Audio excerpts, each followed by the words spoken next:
Well, I'm here at Resourcing Tomorrow, where I'm joined by Berta, Picamal, Vicenta from Nuclear Europe. You're the Legal and International Relations Director for Nuclear Europe. Thank you very much for taking the time to talk to us today. How are you doing? I'm fine. Happy to be in London. Sunny day. Yeah, okay. It's chilly, but it's sunny. Yeah. So you've got a panel coming up, I think, Yes, later on today. absolutely. You're on a discussion panel. What are the key themes that are going to be discussed during that panel? The panel discussion is going to be, from my point of view, I'm going to be tackling the needs for uranium resources coming into Europe for the operation of the existing fleet that we have in Europe. As you know, we have a lot of nuclear reactors in operation that have to continue operating in the European Union, and this is going to be about it.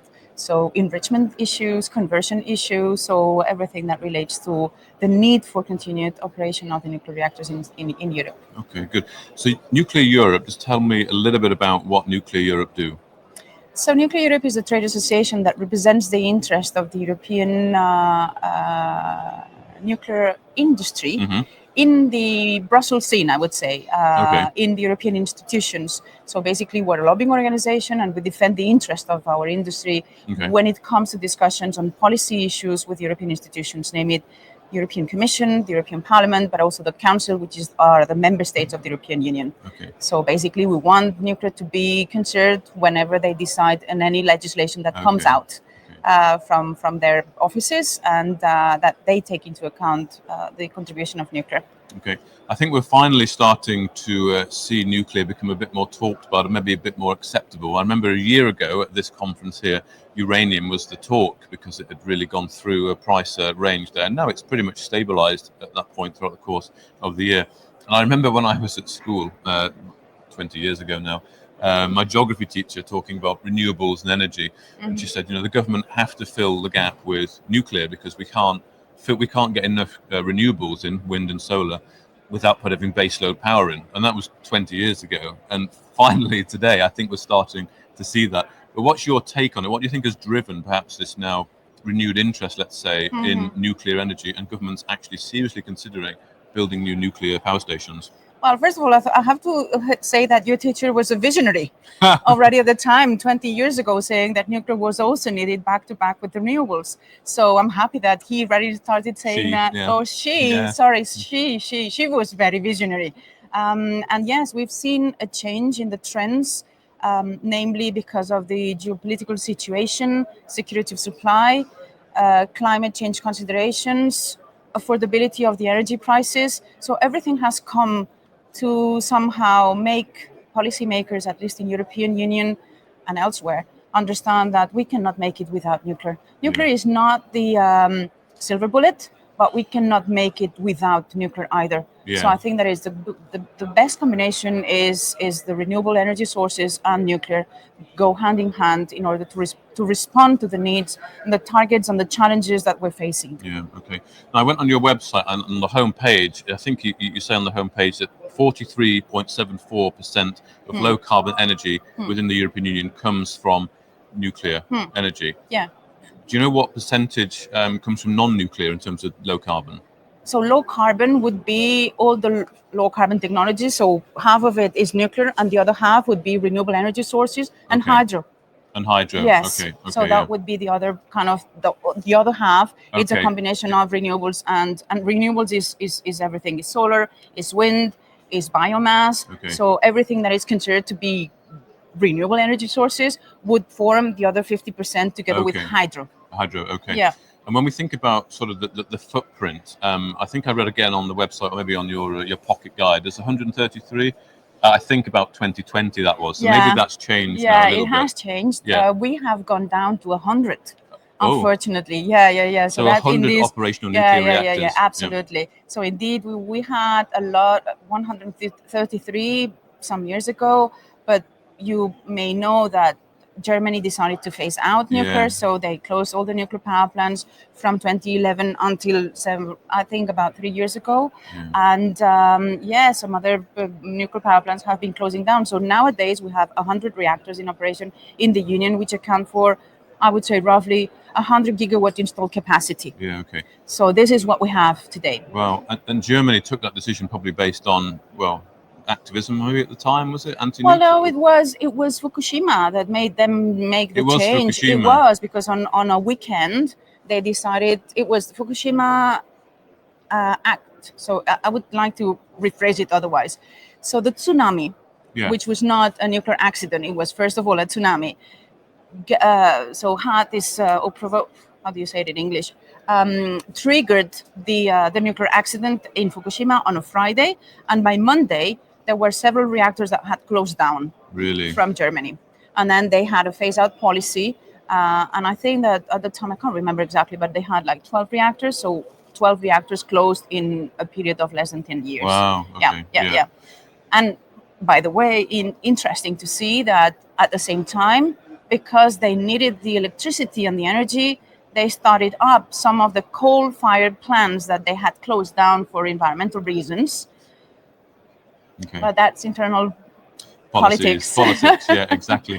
But 100 then operational nuclear Yes. facilities, making up sort of just under 50% of the energy Yeah. of low carbon energy in the Yes. European Union. Yeah. So I mean, in terms of, because you don't see really nuclear power plants generally, I don't think, but you drive around and you see solar panels, you see lots of Yeah. wind turbines. Yeah. You're getting a lot more kind of bang for your buck, aren't you, in a nuclear power plant than you are from all the renewables. And it's also pretty reliable as well, isn't it? Because the wind doesn't always blow and the sun doesn't always shine, but you're always going to be able to generate power from nuclear energy. Exactly. This is what we're saying, that in the end is when you were saying you cross many countries and you see plenty of windmills, is because in the end the footprint left by the renewable energy sources is quite big compared to the for the amount of energy produced compared to a nuclear power plant. So in a nuclear power plant you may have several reactors.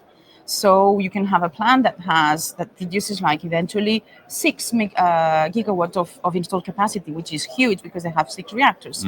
And for this same capacity, I wouldn't be able to make the calculation just by on the wind capacity. You would have hundreds, if not thousands, of kilometers of windmills having to turn, because also the let's say the availability factor of a nuclear power plant goes up to maybe 90%. Whereas the wind turbine sometimes is 25, 30, 33. So obviously you will have to double the capacity of the renewables. Also hoping also that the wind is blowing. To be able to replace the nuclear fleet. So it's massive. So that's maybe why you don't see the reactors, but they do operate 24 hours a day, 7 days a week, all year long. And of course, the work you do, you're working with governments, but also public consultations as well, aren't you? So I'd like to get a bit of an idea of the attitudes both from government, but also from the public when it comes to nuclear energy. I'm guessing from governments it's turning now in the positive, but is there still some work to do on the public side of things? From the governmental point of view, I would say that indeed in the European Union there has been a lot of changes. You have the obvious support from France, from the Nordic countries, from the Central and Eastern European countries, but you have a new trend. For example, Italy, that has 4 reactors in decommissioning now, are thinking about going back to nuclear with the small modular reactors eventually, or the advanced modular reactors. So they are thinking about it. I had a discussion with Greece not long ago. Greece is a non-nuclear country and they're thinking about it.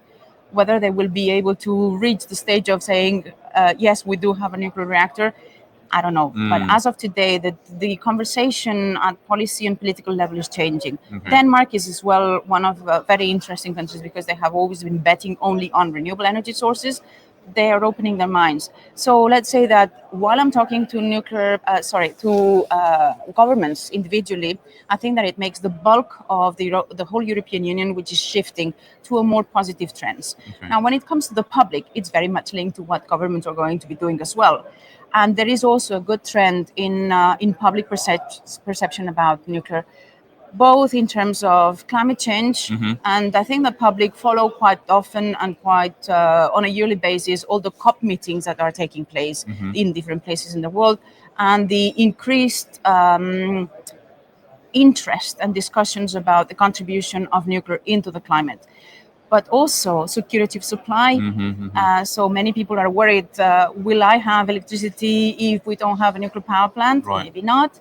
And last but not least is also about the affordability of the electricity prices. Before the war in Ukraine started, we had already had a very high peak of electricity prices, and people thinking about it otherwise. So I think that there is also a trend in changing in the minds of public. Yeah, but also certainty, I think, as well. Not just the actual how much it is, but the certainty.